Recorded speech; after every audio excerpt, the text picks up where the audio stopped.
share my screen.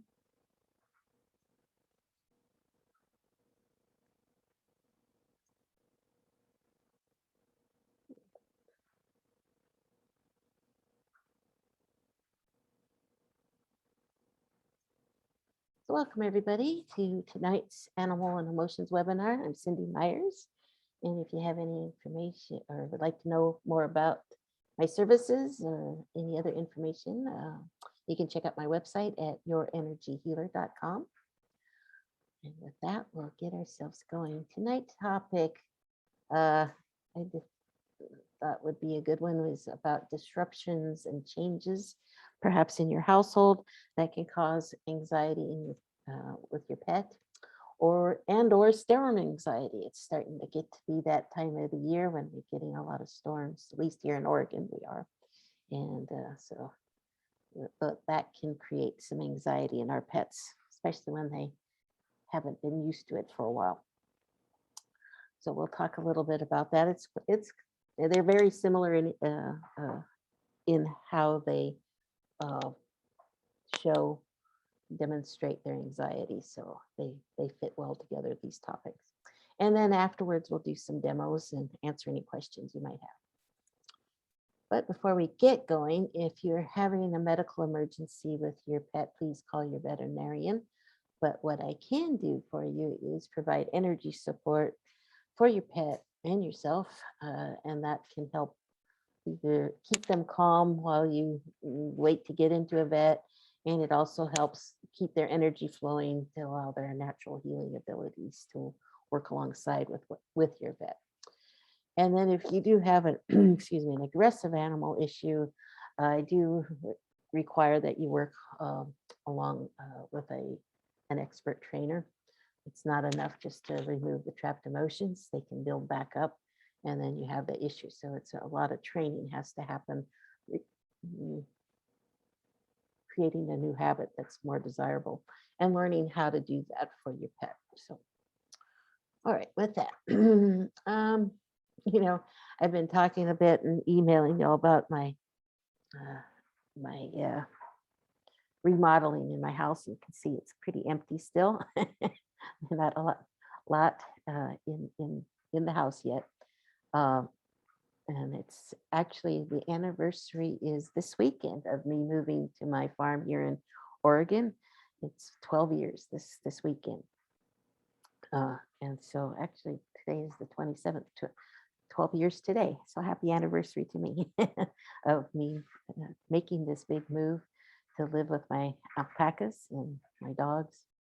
And so it's been quite an adventure.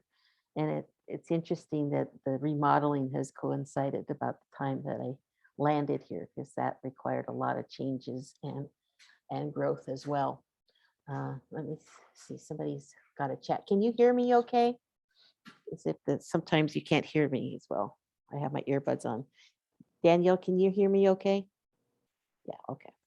So so that's kind of my background a little bit. We'll get more into it, but with the remodeling, and it's kind of like a little life do-over again with the remodeling, but that led to this topic because, the disruption in the house, anytime you do change things, our pets do notice it. It changes their routine. It changes that, it just creates a lot of confusion. It's like, where's our stuff? What's going on? What are we moving? And these guys have never lived in another place before other than when they were babies. So except for one dog is a rescue. But anyway, it creates anxiety. And then add in storms on top of it. And boy, let me tell you, a couple of them have shown a lot more anxiety than they normally do. And so using my tools that I'm going to teach about today is exactly, I have to do it myself with my guys. So I thought that was a good topic for all of us that you might be thinking about doing some remodeling in your house, moving. I have a couple of clients that are moving. And so what do we do for our pets? So disruption and anxiety in our pets. If you have changes in your household, it can create pet anxiety. And, if you have some pets, I have an Australian Shepherd at my older Australian Shepherd that has since passed. But I tell you, you move one little thing in the house, that would be the first thing he would notice when he first came into the house. He would go right to that thing that, if I was just vacuuming and didn't put it back in the exact same spot, he would go there because he knew that that had moved. He would notice this thing. That didn't necessarily cause anxiety to him, but if in a situation like like you see behind me with everything gone, that would definitely create anxiety in him, and he would be very confused, more clingy. For him, he would want to be even more Velcro than normal. Um, he might have more nightmares. In my case, the golden retriever, I think you can see her back there, but she gets really nervous and anxious, especially during storms. I can usually get her out of it in about 10-15 minutes. The other day we had a storm and it took me hours. So that told me how much anxiety has built up with the remodel and the move and everything else. The fact that she couldn't get to that place of a calm to relax, to go to sleep, where it normally would take us about 15 minutes. It was taking her, it took us at least 2-3 hours in the middle of the night of being up with her, trying to help her get back and get calm. So that was just a very telling to me how much disruption this house had added into her. And you can kind of think of, there's a level of tolerance that we can all take and handle in anxiety, and different animals, depending on their background and their just general makeup. If they tend to be more anxious animals to begin with, that threshold can be right there. And as soon as they get a little bit too much, that goes right over and they demonstrate some of the symptoms that we see in this list here: panting, pacing, whining, trembling, chewing excessively, especially around their feet. That's quite a common thing that shows anxiety. Maybe they bark or mew more, pace more, get clingier with you, or maybe they disappear more and hide. Maybe they don't use the bathroom appropriately. Maybe they have more accidents. Those are all indications that they're having a little more anxiety. So that threshold is right there and they can go over it. And now all of a sudden they're demonstrating that they just can't tolerate it and they're having problems with it. And if you have an elder pet, it can actually be more physical too, or even with a younger one, they can have more tummy issues. And the reason for the tummy issues, that's a very common issue with anxiety, is because guess what? You're in your fight or flight response system when you're that anxious. And when you're in their fight or flight response system, all your non-essential systems get turned down to minimal. So all your energy goes to running or fighting or dealing with the crisis in the moment, right? And it doesn't matter if there really isn't a scary, a bear or a lion or some real threat coming after you. The response system is the same. And so the digestive system is seen as a non-essential or not a priority system to be working fully in that fight or flight response system. You don't need to eat in the moment, right? You need all your ounce of energy to run or fight. And so if you're in that constant anxiety, guess what? Your digestive system there and your pet's digestive system is not running optimally. And so they get tummy issues. They can get diarrhea, they can throw up. So we want to get rid of that those trapped emotions that are fear-based emotions, so that one, we can get some calm into their system and get their digestive system working, all their systems working the way they're supposed to be working. So, and we want to get that not only just below that threshold, but we like to get them a little padding. So getting rid of as many trapped emotions as we can help them deal with these anxieties that can happen during changes. Or, if you're going out of town more, with the pandemic, we've all been home a lot more with our pets. And if we're starting to go back to work and doing more things outside the home, and we're leaving home and our pets stay home, they miss us. They don't understand why all of a sudden we're leaving them for longer periods of time. That can create anxiety for them as well. So all these things can create anxiety in our pet, these changes. And, they don't understand. They don't, those changes, they just don't understand. So clearing it, and that's the other thing that I can do for them, is I can communicate to them what the heck is going on, so that we can hopefully help them understand why you're gone more, or what's causing them. It's just the distress, and explain it to them, and they go, oh, okay. I didn't know. um, so here's some other information on how do these emotions work in our pets. uh, we all are mini radars. So for me, I had a lot of stress myself dealing with all the changes and turmoil. I was going through it myself. And guess what? My animals are very sensitive to my emotional state, and I try to be responsive to theirs as well. But they're very good at picking up my emotions. So with my anxiety, guess what? Now they're going, oh, something must be wrong because mom's anxious, right? So they may not understand why, but they're on hypervigilance too. So they're picking up and absorbing some of my emotions. And maybe unconsciously, I'm letting them be little sponges because you know what? I feel better around them. They're very comforting to me. So I have to be careful that not to just bring out my problems into them and let them absorb my stress. So I want to clear, if I clear it in me, I want to clear it in them as well, because we all act, they too act like we're all little mini radars.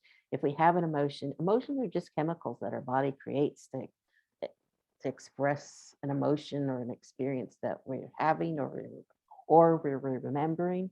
And so, and when you get it down into that chemical, actually atomic level, it can equate down to energy. And so, energy is also equated to frequencies. So we actually send out these emotions. That's how, if you walk into a room, have you ever walked into a room and you just get a vibe of what the situation is, and either people are happy or maybe they're stressed out and upset or angry. Work meeting that can be tense, you can just walk into the room and you know you can cut the tension with a knife. You feel the emotions, right? Yeah, we're all little radars that just project that energy out.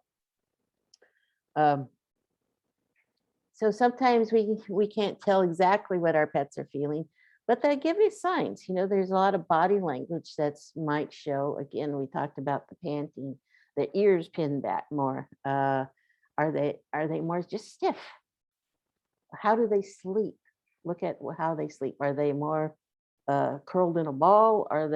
Is there any difference than their normal way of sleeping? Are they more, when my guys are relaxed, they can lay on their back with their legs spread, right? That's showing that they're pretty safe. If they're showing their bellies and have their legs spread apart like that, they're comfortable. If they're tight in a ball, maybe they're more anxious. Or uh, some of mine like to sleep on bed with me. Uh, are they facing the door? That's sometimes a sign that they're more anxious. Or if they're cuddled up in the pedals, that means they're more safe. Okay, so we can project onto them, but they can also project back to us what they're feeling. We just don't always understand when they're showing the signs of it. So think of those symptoms that we talked about, that list, and I can send you some of those lists in an email if you want them down the road, if that will help you kind of identify what your pet is experiencing. So how can we help them? Well, the first thing that we all can do is breathe. Okay, number one is breathe. Because if we're breathing shallow, uh, that means we're in a stress state, for one thing. It's also kind of how we normally breathe. We don't usually aren't very conscious of breath, and nor should we, because it's an automatic thing that would, thank goodness we don't have to think about it, because we wouldn't live, we wouldn't survive if we had to think about every breath. However, when we're anxious and we become conscious of it, yes, we want to take some full deep breaths. It lowers our heart rate. It just gets that energy flowing a little bit slower and easier. It helps calm the situation down. So it's important if we are breathing. They pick that up. Okay, they know. So if we're anxious and breathing shallow and we're telling them, it's okay, they're not going to believe us. So if we're breathing fully and then we tell them it's okay, they have a better shot of believing us. So breathing is number one. And our words matter. So I like to just picture uh, something that I feel very peaceful and calm about. Picture being at the beach, on a beautiful sunny day, or out in my pastures on a sunny day with my alpacas and just enjoying the heck out of them. That gives me such a huge sense of peace when I think of that. So you probably can already see it in myself as I'm picturing it to myself in the moment. My heart rate is going down because I can remember that. And my master chef goes, "Oh, I know that memory and that emotion." And it's brewing that out and releasing those chemicals out into my body. And guess what? Now I'm transmitting out that peace and calm. So peace and calm is a good emotion. Those are good emotions to think about for yourself. And now again, your mini radar is transmitting those out. Your animals do pick that up. Okay. And they can respond to it. And that feels better to them than stress and anxiety and fear. All those other emotions don't feel very good, but peace and calm feels really good. Our animals really like that. My alpaca, especially my males, totally pick up peace and calm. If they start fighting, I'll send peace and calm to them, and they 9 times out of 10 stop fighting. 9 times out of 10, because that feels better to them, and they choose to go that route versus getting into more of a spit fight or a physical fight. That isn't fun. So the other thing you can do for your pet is to pet them as you breathe slowly, but do a very light pet instead of a harder pet. Instead of a full massage, do a very light. One of the modalities is called T-touch. That's a very good one. So the other night when Tesla was very afraid with the storm, it did about 2 hours doing T-touches, intermingling a light petting and just little T-touches around her face and ears, back, wherever I could get to her, and just trying to get her to calm down.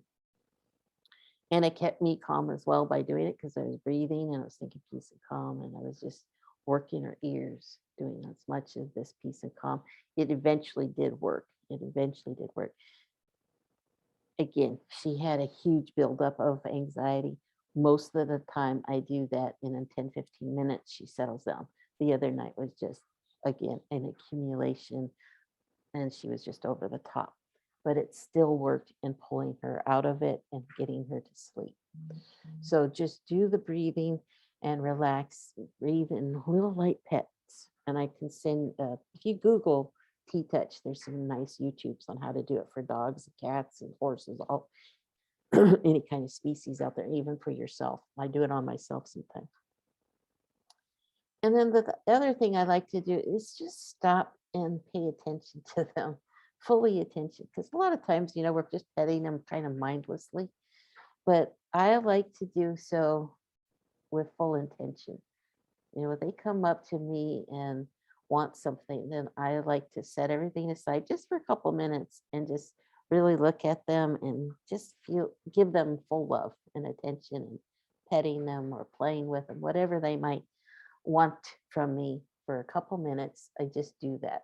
I may not be able to do it every single time. Maybe I'm busy with something, but most times I can take a few moments out and just give them a lot of beautiful love and attention.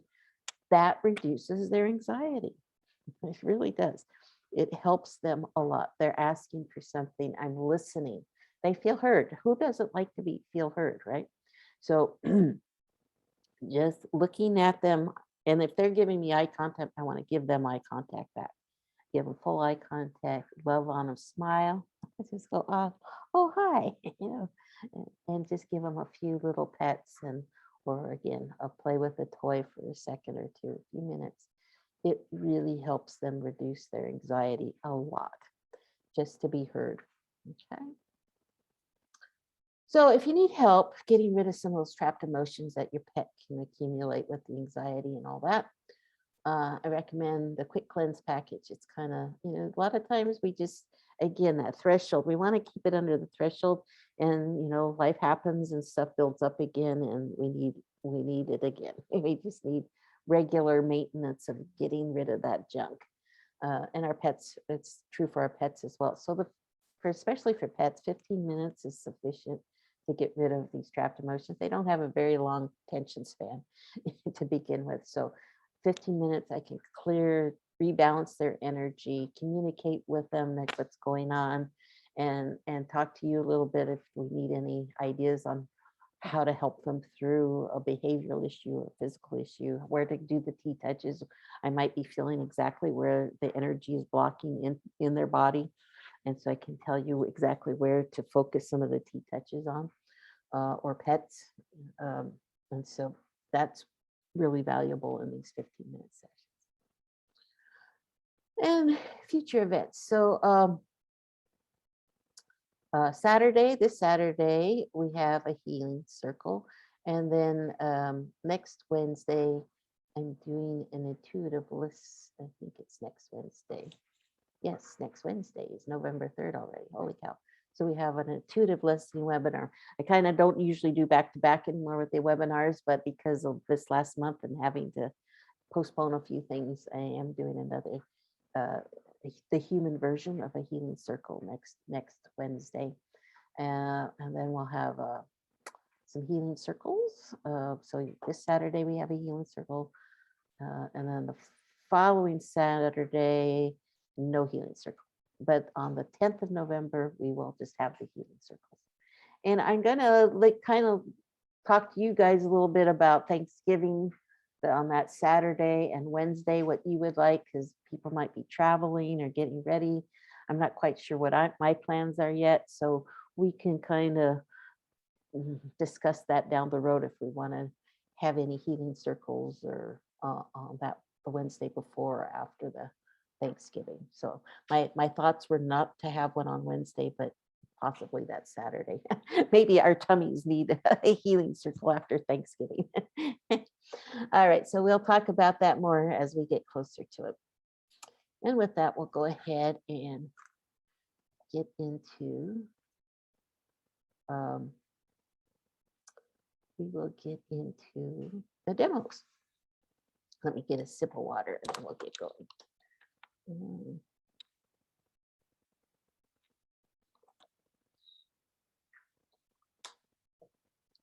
All right, so let's see. Danielle, I have Ziggy. Hello. Hi. So I'm going to share Ziggy so everybody can see Ziggy. Oh. Ziggy, what a cutie. So maybe give everybody a little background or what you want me to focus on with Ziggy. So he's an English golden retriever poodle. So he's an English golden retriever and a poodle mix. So this is my first dog. So this is a whole new experience for me. He's 4 years old. He's a great, like a little lover. I call him like a little bear. He kind of reminds me of a lion. He's just such a sweet little boy, but he gets a lot of anxiety with storms. And he also seems to, when I work at home a lot, and he seems to want to like kind of pant next to me. So I think that was helpful what you were saying with maybe just taking a break and giving them attention. Yes, it's just a little bits of attention, doing those T touches. There's something, they just need to be seen, really, that they exist. And if they're nervous, who doesn't want, if you're scared, you don't want to be ignored, right? And it's hard, I know a lot of us work from home, so it's hard to just stop what we're always doing just anytime they want it. But at the same time, for them, it doesn't take a lot of time. Okay. They're different than us humans in that way, in that I'll tell you a little story. I try and make it as short as I can, and then we'll tap into Ziggy. But I was going out. Had a really bad day, really rough time in my life, and I went out to one of my alpacas, who's very wise, and she was one of the first ones I communicated with years ago. But I went out to her, and this happened a number of years ago. But anyway, I went out to the pasture because I just wanted some Jamila time. She's she can be sweet when she wants to, but she's just very wise as well. So I went out to her and I reached out to her mind to mind, and I said, I could really use some Jamila time. I could really use a kiss and a moment with her. She stopped grazing. She walked over to me, which is not what an alpaca normally would do. I had no treats. This was not a bribery type of thing. She stopped grazing, walked over to me. She gave me a kiss on my cheek and then turned away and went back to grazing. And I got angry. I just lost it. I just went, I do all this stuff for you. Da, da, da, da, da. I work my fanny off, and all you give me is this one little stupid kiss. And blah, blah, blah. And I heard in my head, she said, what do you mean? I gave you what you asked for. Mhm. And I went, you're right. It was genuine. She genuinely gave me affection. It wasn't, you know, again, it wasn't a trick. It wasn't a training thing. It wasn't a bribe. She stopped what she was naturally supposed to be doing to do something that goes against her nature, which is approach a human and give them affection. And I just went, oh, instead of it not being enough, it should have meant everything. So I shifted my thought process that it was life altering. That moment was life altering because we can tell the difference when something is genuine and it means everything. So when we give our animals something that is genuine, they get it and that's enough for them. And when they give us something that's genuine, it's enough because they don't lie. Well, they can when they want a goodie or something like that, but they know how to work me around their little paws. But at the same time, it's genuine and they understand that. So when we get work from our heart to them, man, it's just wonderful. And they know how to take it in and accept it. It's enough for them. So just giving them those moments, those couple of moments of just eye to eye contact, really heart to heart contact, petting them, doing the tea touches on them, loving on them, playing with a little toy with them, something like that for just a minute or two. And it's everything. All right, so let's tap into Ziggy with that. Let's see. It's being very patient.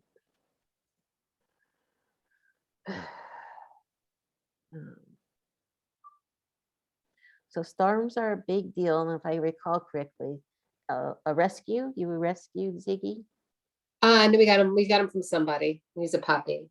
when he was a puppy. Okay, might be confusing you with somebody else that also had a storm issue that came from the south. Um, you know, it depends on sometimes when we get when our pups come. Those first 6 months are so important to get them into all these different experiences. So if there were no storms in those first 6 months that they could get used to, now all of a sudden, it's scary. So not sure if they just didn't get to know what that was when it's such a critical time. But I'm going to clear some of the anxiety, clearing that. Neck is out, neck is a little stiff. So a lot of times anxiety goes into the neck region around the withers. Again, the hackles. We are stressed. That's a fight or flight response system. If an animal, a dog especially, raises their hackles, that is a sign of that's one of their body languages that shows that they're upset, that they're either angry or they're fearful, they're afraid. And so they will store, even if they aren't raising their hackles, they are storing that energy right in that area. They like to store it um, in the withers region and also around the base of the tail. So those would be areas that I would focus those nice touches to help break that energy up. Again, just day-to-day kind of anxiety and stress, not even the storm stress, but just day-to-day stuff is going to go into those regions and that builds up to that threshold. So those would be really good places to focus in on relieving that, and I just got some nice neck cracks and everything, so that's good. Just felt the shifting there. Overwhelm, clearing that. Frustration, clearing that. Helplessness, clearing that.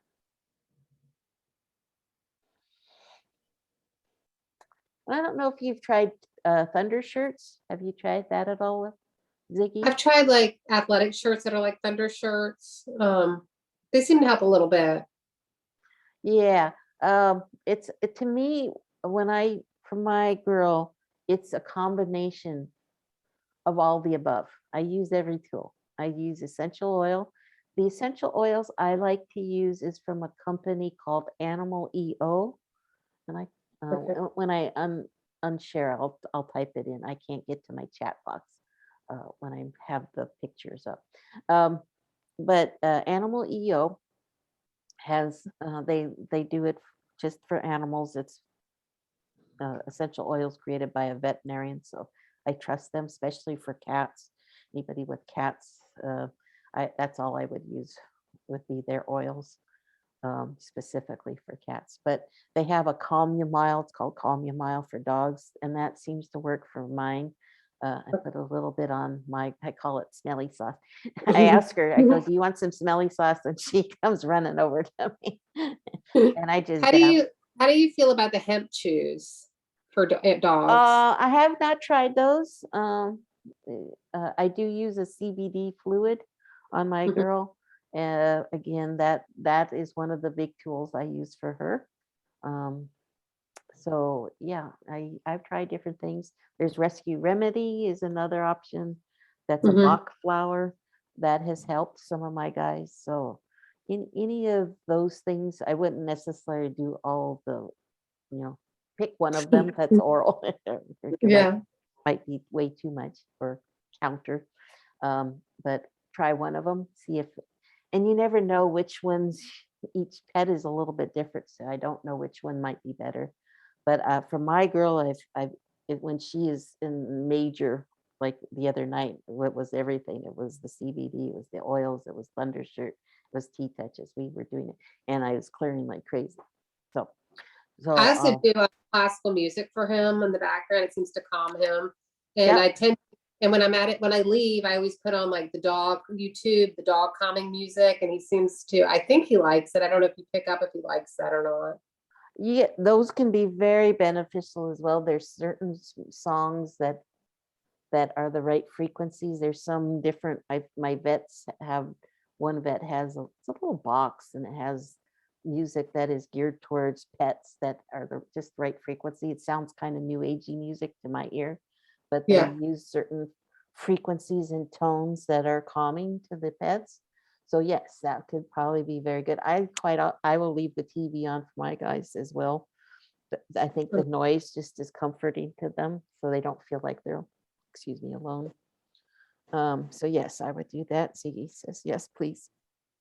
Doesn't like total silence because then he hears more of the other noises. Mhm. Mm, crying, couldn't release that. So we may not be able to stop the fear of the storms completely. What we want are tools to help them get out of it faster. And hopefully maybe with smaller storms, it doesn't bother them at all. They get kind of grow accustomed to it. Bigger storms can still be an issue.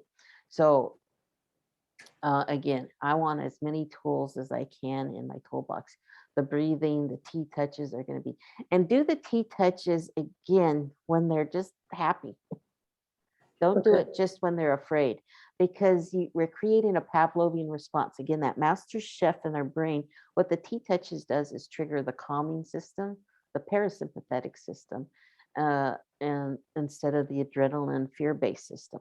So we want that calming chemicals to go in their body. By doing it when they're happy and just relax and, just because their body goes, oh, these feel good chemicals, and they release them in the body. When you do teaches when they're afraid, again, they're not in their right mind. They're in their fear brain. They're not hearing a word you're saying. None of that is counting.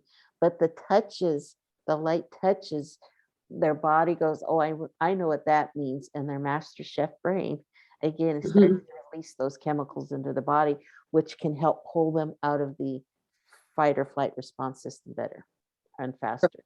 So you want to do that as much as you can. So I mix petting, just the normal petting and or goofing around with two Yeah. touches, just cuz. So I create that again, that response system, so it gets those chemicals get into their body faster.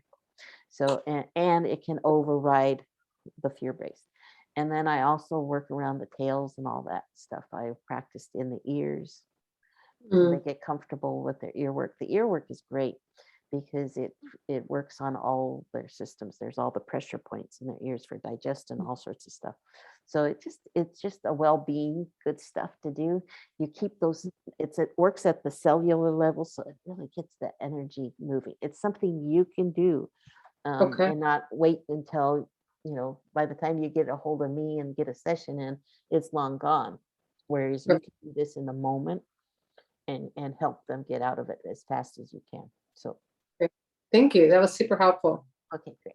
Thank you for sharing. You're cutie. That's such a good dog. All righty. Let's see. I had another picture from, is Jennifer on? I don't see Jennifer. Okay.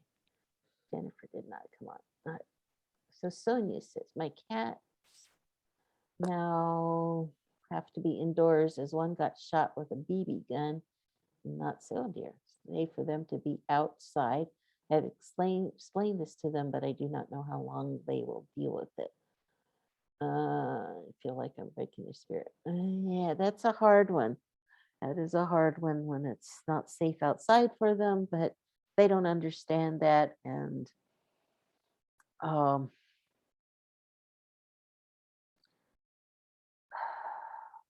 and their instinct is to probably want to be outside, but we'll try. Which one is it that you need done? I don't have their name, so I need their name. So type in their name. And if anybody else has anything, we can do theirs. I'm not sure which cat it is, Sonia.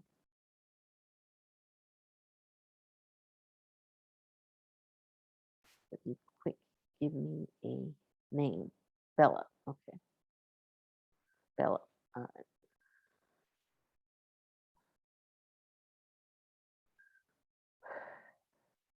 release fear, release frustration, peeved, release peeved,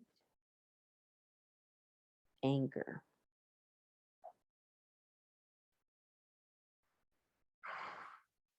confusion,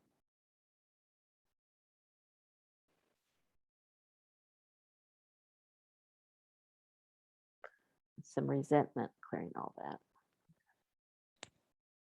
I'll do my best to explain to them why it is that way. Um,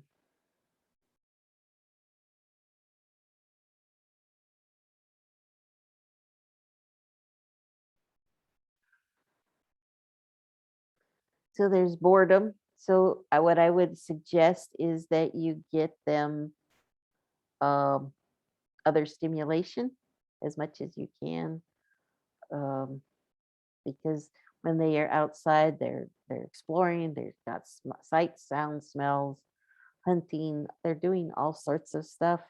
And at home, there's just not as much to do, which is probably what you're seeing in their breaking their spirit emotions that you're describing.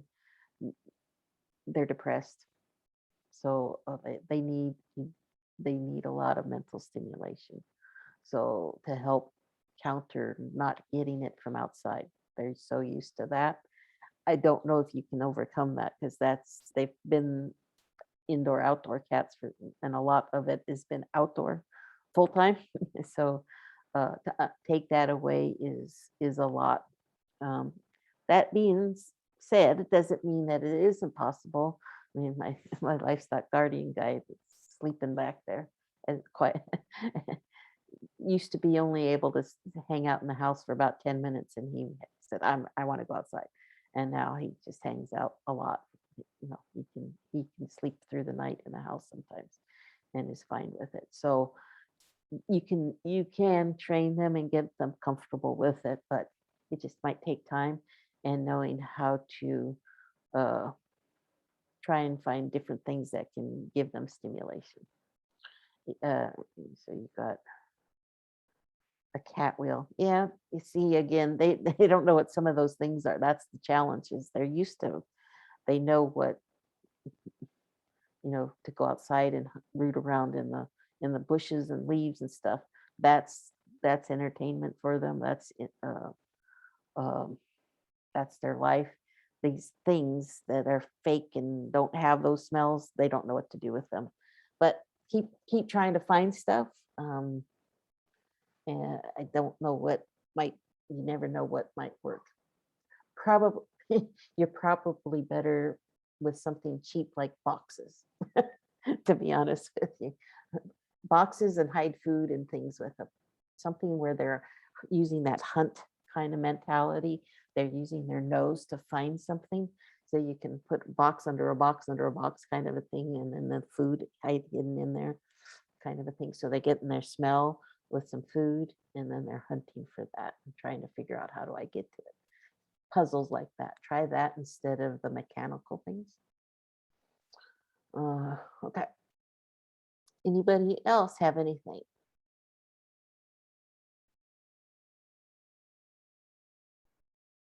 If not, we can go right into a healing circle. How's that? I'm going to just stop recording. Oh, wait, Michelle said Holly. Holly. Okay. And she's still having accidents. Okay. Hmm.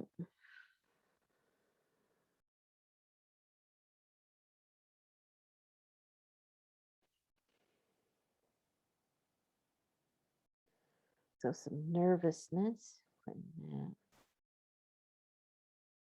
Anxiety, clearing that.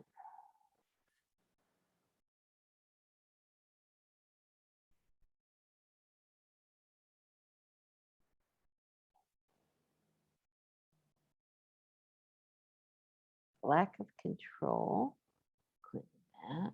There we go. That was a nice one.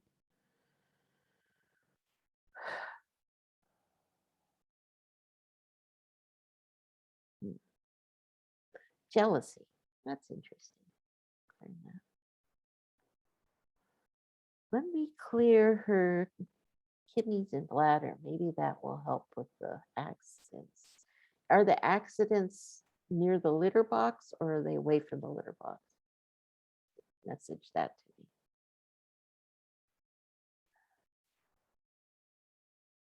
while I'm clearing the kidneys.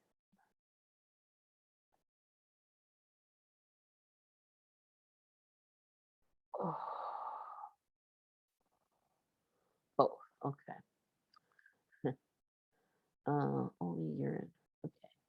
So she's only piddling, and, but she's pooping in the litter box. Okay. Well, that's good. Um,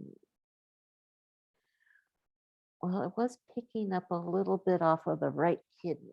So there's some distortion there.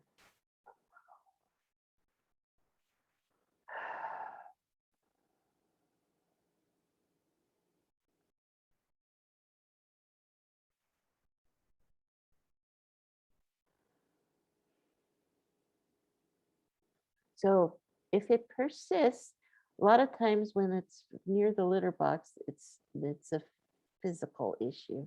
Away from it is sometimes more behavioral, that there's something bothering them.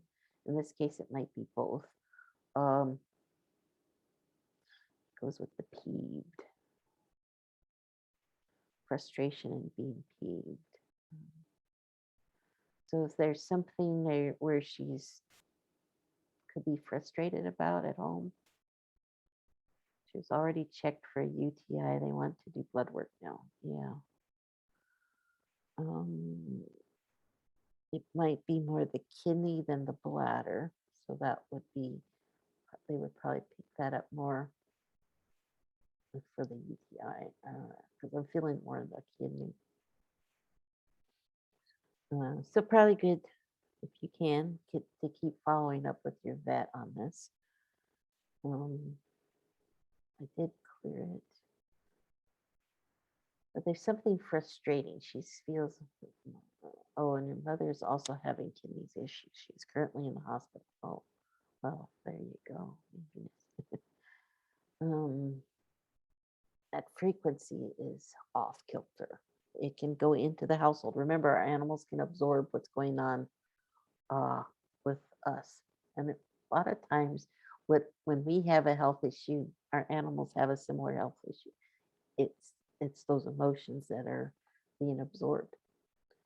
So, and both cats keep an eye on your mom. So, yeah, they might be absorbing some of the emotional issues that are from your mom or worry about it. So I cleared it. See if that doesn't help. If not, maybe a full session might be in order instead of a quick little one that we did here. We might need to do a little bit more. But we can put her into the healing circle. So put your kitty into the healing circle, okay? Alrighty, so let us go ahead and stop